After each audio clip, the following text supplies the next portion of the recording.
Hi class, welcome sa first topic natin sa disciplines and ideas in the applied social sciences. So, before we proceed no, with uh, understanding the applied social sciences, primarily ang focus natin is communication, mainly journalism, and then um, counseling and social work. Ito yung three key aspects na pag-usapan natin in the applied social sciences. We need to fully grasp first, ano nga ba or bakit nga ba social science? Why social science?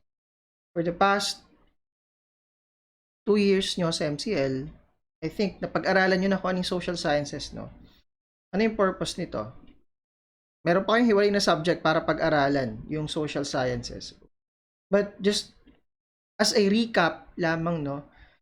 Parang generalization of what social sciences what wants to display, what it wants to portray, what it wants to inform us as a discipline is that may 10 daw, no? 10 big reasons kung bakit social science. First, social scientists help us imagine alternative futures.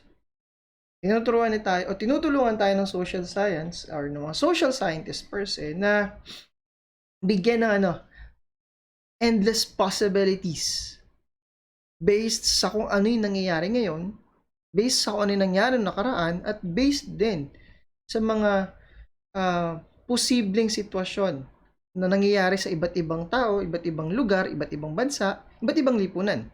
Because through social sciences, through understanding fully the social sciences, it's regardless of the specific discipline, it provides us the possibility of having a better option, a better opportunity. So imagine nga, no, the following: the Philippines or the world 10 years from now.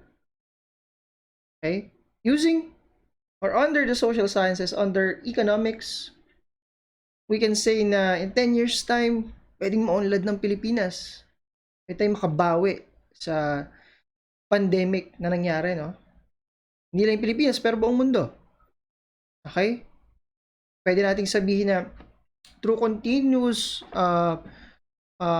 tawag dito, na pagpupush ng mga environmental policies, okay, in the near future, no, in 10 years time, pwedeng majority ng mga sasakyan sa buong mundo ay electric cars na, lesser pollution, no, lesser stress, no, sa mundo, kay Mother Earth, or even, no, sa Pilipinas, in 10 years time, in 50 years time, baka if we'll make the right choices, primarily tayo, in the coming elections, we can have a country that we can be really proud of.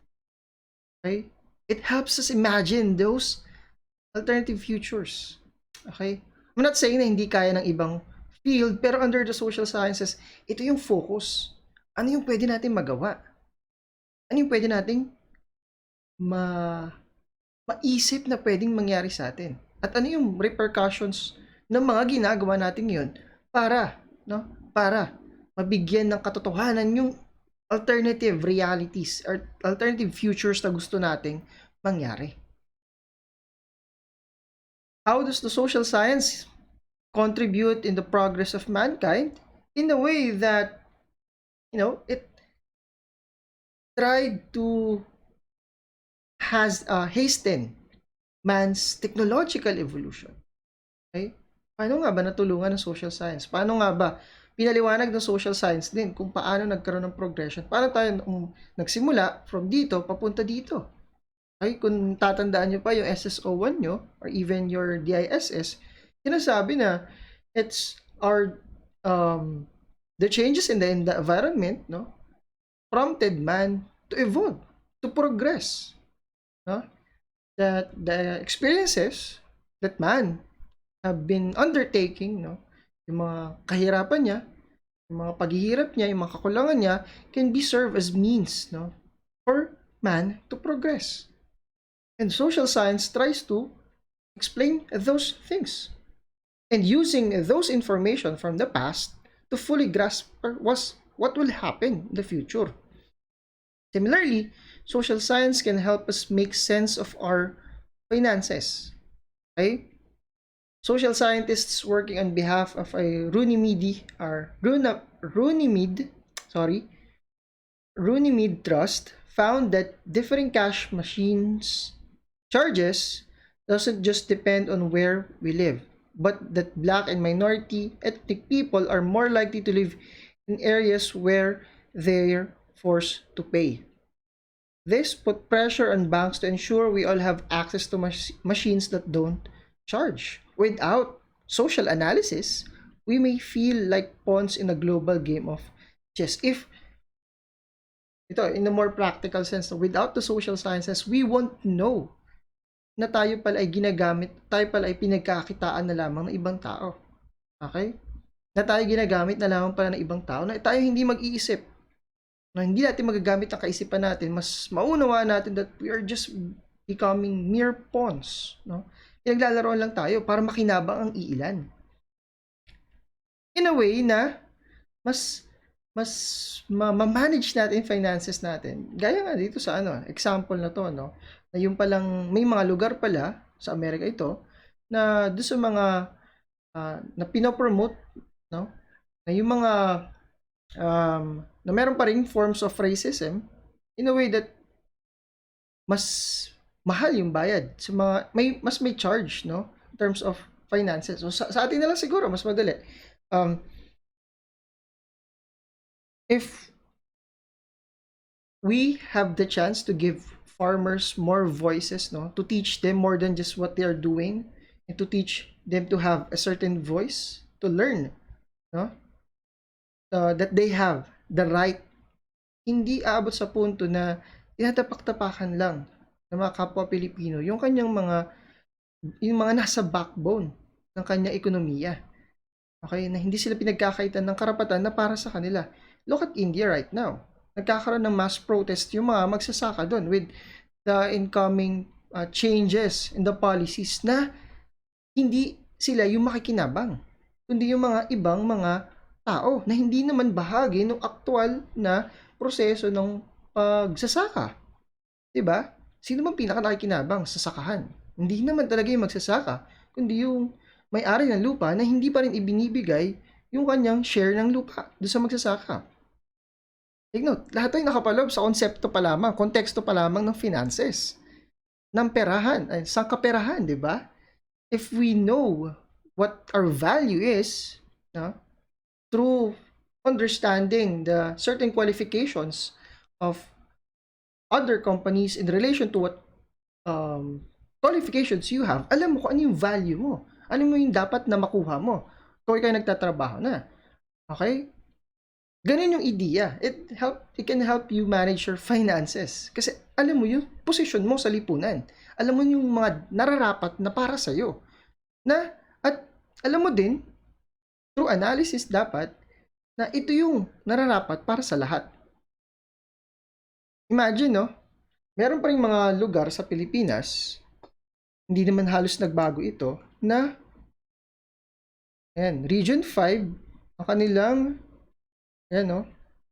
sinusweldo, minimum wage per month ay 280 pesos per month. Minimum wage nila yon. Sorry, per day, no? Daily rate nila, minimum wage is 280 pesos. Sabi natin tumaas ng 300, which is not likely the case. Paano nagkaroon ng pandemic, no? Paano yung mga taong kulang na kulang ever since? Lalo ngayon, tumataas lalo yung presyo ng mga bilihin. Para makabili ka ng 1 kilong baboy, 400 pesos. 350 to 400. Magkano sa sweldo ng pangkaraniwang mamamayang Pilipino? It's like, say, 500. Sa Metro Manila lamang yun. Metro Manila. 470 plus dito sa Yeah, 400 plus dito. Alam ko, nag-increase na to 420 something, no? To 450. Pero imagine. Saan makakarating talaga yung piso mo? Yung 20 pesos mo sa panahong ito. Yung 500 pesos mo kung naranasan nyo ng mamili, for some of you, makikita nyo na pakonti na lamang yung mabibili nyo sa kulay dilaw na inyong pera. But again, why this is happening, through the social sciences, through the studies undertaken by social scientists, we can learn. We are able to learn why this is happening, or why there's no lack of happening when it comes to salary increases. Social scientists also contribute to our health and well-being. Social geographers at the University of Sheffield have shown that those of us who don't follow eating advice are not simply weak-willed or ignorant. Okay? Yung mga tao doon na hindi nakikinig sa mga advice na mapanood nyo sa TV mula sa base sa pag-aaral na ganito, ganyan, ay hindi naman dahil ignorante daw sila, but our eating habits are influenced by a whole range of circumstances. Lalo dito, gusto mong sinabihan tayo ng isa sa mga top health, no? Undersecretaries, if I'm not mistaken, nutritionist, na dapat daw ang mga Pilipino ay kumakain ng ganito, gulay, prutas, karne, protein, para kumpleto yung go, grow, glow. At maging healthy tayo. Walang stunted growth. Kaso ang problema, kung yung halaga ng sinasabing pagkain na yon ay sabihin natin 200 pesos para sa isang tao, para sa isang meal, or 100 pesos para sa isang tao, para sa isang meal. Pero, karamihan sa mga Pilipino ay merong at least, lalo yung mga nasa may hirap na buhay, ay may 5 anak. Ang kinikita lamang nila ay nasa 500 piso kada araw. Paano pagkakasya ng 500 piso sa almusal, tanghalian, hapunan? Or, in this case, paano mo maatin yung well-being or health, no? Kung ikaw naman ay kapos. As such, some apparent unhealthy choices may seem rational. If the person doing the shopping knows that others will simply not eat the healthy option, it will just go to waste. For those who have money, hindi naman dahil ayaw nila, no? Hindi naman sila bumibili, or rather, hindi nila binibili yun dahil hindi nila gusto, pero alam nilang masasayang. Okay? So, the thing is, if we know the behavioral pattern when it comes to how individuals buy certain foods, no, conduct exercises, or even the lack thereof, we, as social scientists, helps, no, in contributing further understand the health and well-being of an individual. Hindi lang kasi laging nakabase yan sa pagkain. Nakabase din yan sa kung paano kumakain. Kung nakikinig nga ba sa tamang pagkain, paraan ng pagkain, or tamang mga produkto na kinakain, or yung kawalan, no? Kawalan ng means para makuha yung mga pagkain nagbibigay ng sustansya. Or binibigyan din, no? Or lalo sa panahon ngayon, madami ang nagiging obese.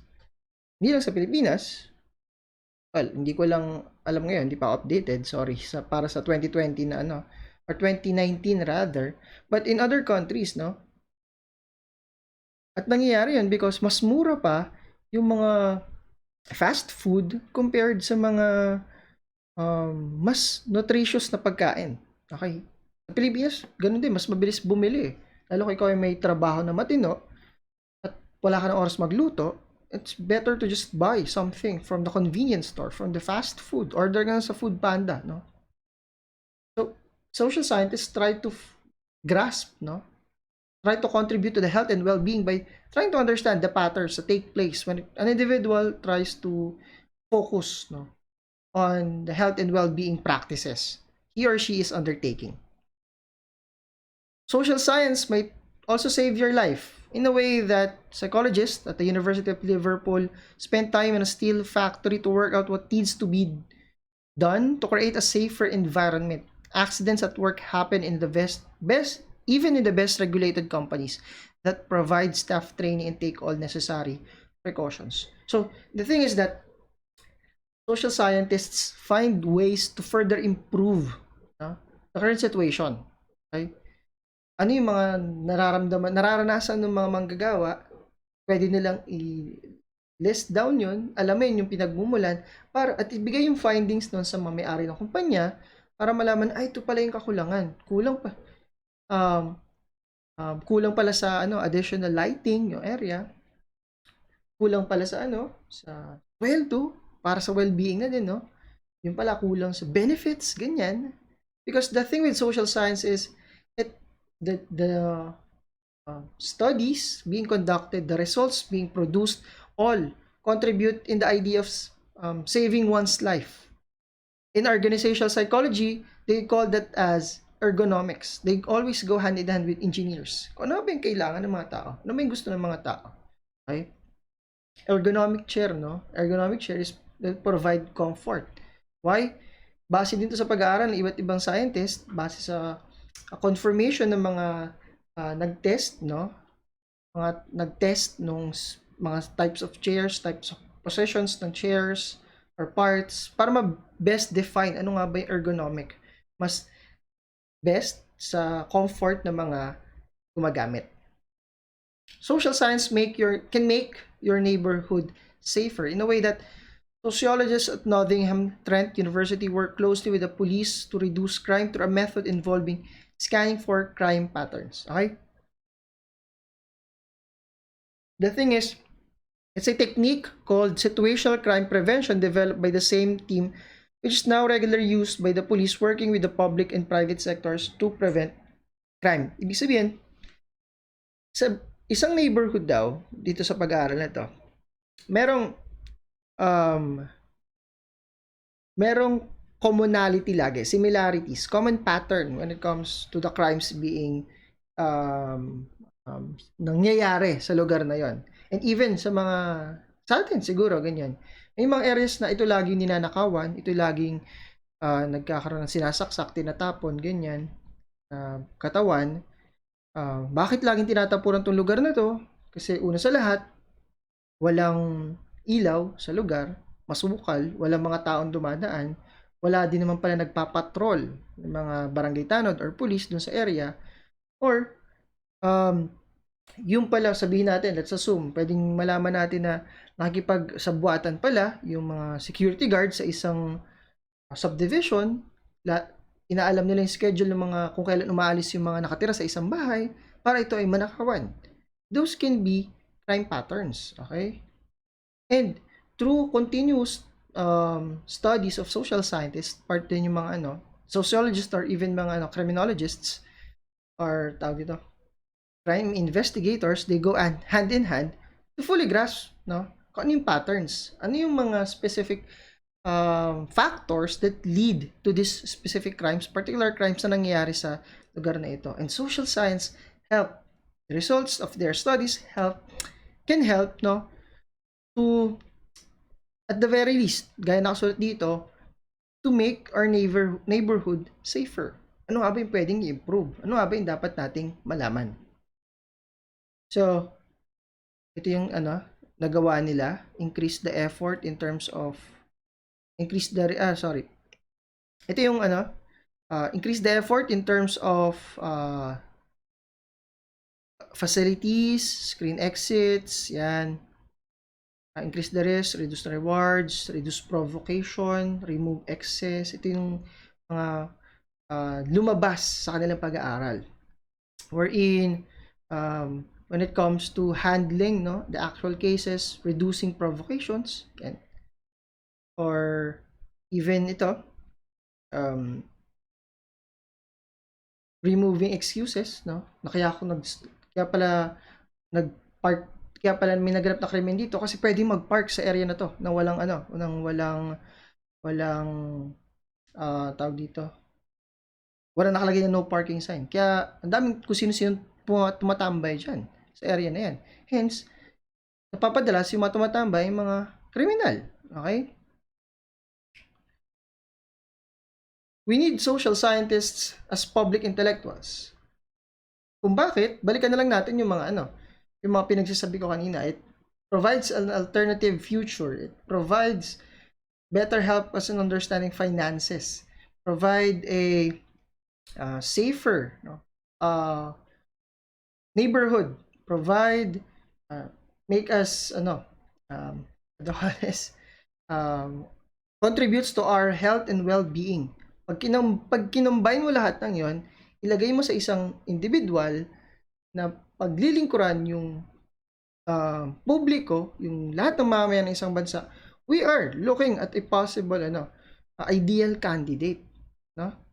Na yung mga plano niya, programa niya, polisiya niya ay para sa ikabubuti ng mga tao. As such, those individuals, public individuals, should at the same time be social scientists and not just mere public figures. Or, at the very least, wala kasi yung mukha niya dito. Nawala siya. Hindi ko yata nailagay. At the very least, i-maintain nila integrity. Okay? Na kung sino sila before as social scientists, as lawyers, no? Pinagtatanggol yung karapatan ng mga tao, ng mamamayan, hanggang sa matapos sila sa kanilang panunungkulan sa pwesto. Social science can also improve our children's lives and educations in a way that researchers daw dito at universities of Cambridge and Leeds have discovered new insights to what makes effective schools and what makes for effective leadership. So, one research shows that many parents, particularly parents of younger children, are more concerned that their children enjoy school than that they are academic stars. So, the idea is social scientists through continuous studies ng mga karanasan ng mga kabataan can further improve. Ano nga ba yung mga kulang sa mga schools ngayon? Bakit hindi na nila nagugustuhan yung hindi na ganun ka-appealing yung pag-aaral for most of the students? Again, assumption lang naman. Ano nga ba yung mga distractions? Or distractions nga ba talaga yung mga distractions sa pag-aaral? O baka ito talaga yung nakikita nila na much better option para sa kanila? Because baka for some, tingin nila ang school ay hindi na talaga effective as tool, as a means to fully learn something. Mas mabuti na yung practical. Mas marami nga daw kasi sila nakikita. Mas marami nakikita mga kabataan ngayon na successful na hindi naman talaga ganun kagagaling when it comes to school. Okay? Ito yung generation na nakakakita ng mga ganong model, no? Role models nila. So, we need to question what can be done to schools in order to improve the lives of the children at the same time their education. Social scientists will and can always find ways para ma-improve ito.